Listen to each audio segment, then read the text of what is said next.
साथियों नमस्कार।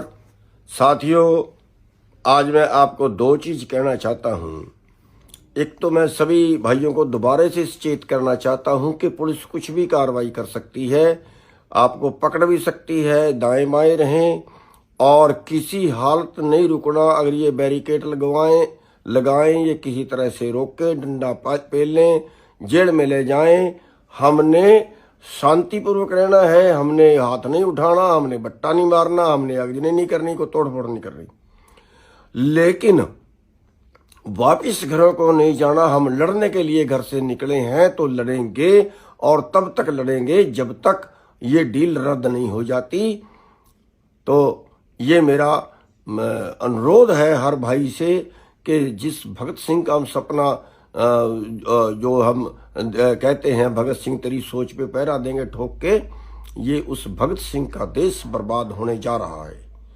और अगर हम इस डील को ना रोक पाए तो फिर हमें घरों में भगत सिंह की फोटो लगाने का कोई अधिकार नहीं है और भगत सिंह के जो है बुत लगाने का कोई अधिकार नहीं है। और दूसरा मैं कहना चाहूँगा, इस देश की पुलिस से, अफसरों से, सभी बुद्धिजीवियों से, सभी समाज सेवियों से कि सबसे पहले देश है। सत्ता बाद में है। सभी राजनेताओं से भी कहना चाहूँगा, सत्ता बाद में है, पैसा बाद में है, बाकी सुविधाएं बाद में है, पहले देश है। अपना देश बचाने के लिए सभी को आगे जाना चाहिए। ठीक है, आपकी ड्यूटी बनती है, पुलिस वालों की ड्यूटी बनती है, अधिकारियों की ड्यूटी बनती है, अपने निभाएं, लेकिन देश सबसे पहले है। अगर देश गुलाम होता है और हमारी कमजोरी के कारण होता है तो फिर ये सबसे बड़ा पाप होगा। सबको आगे आना चाहिए।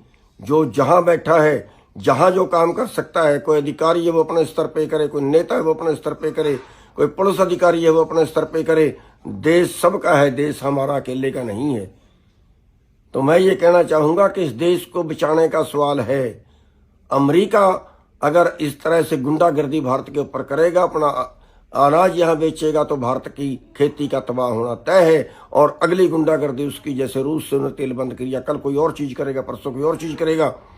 ये शुरुआत है और शुरू में ही जो है आपको इस पे स्टैंड लेना चाहिए। सब अपने अपने जो है वो स्टैंड लें। अधिकारियों से, पुलिस पे मैं खास तौर पे ये कहना चाहूंगा।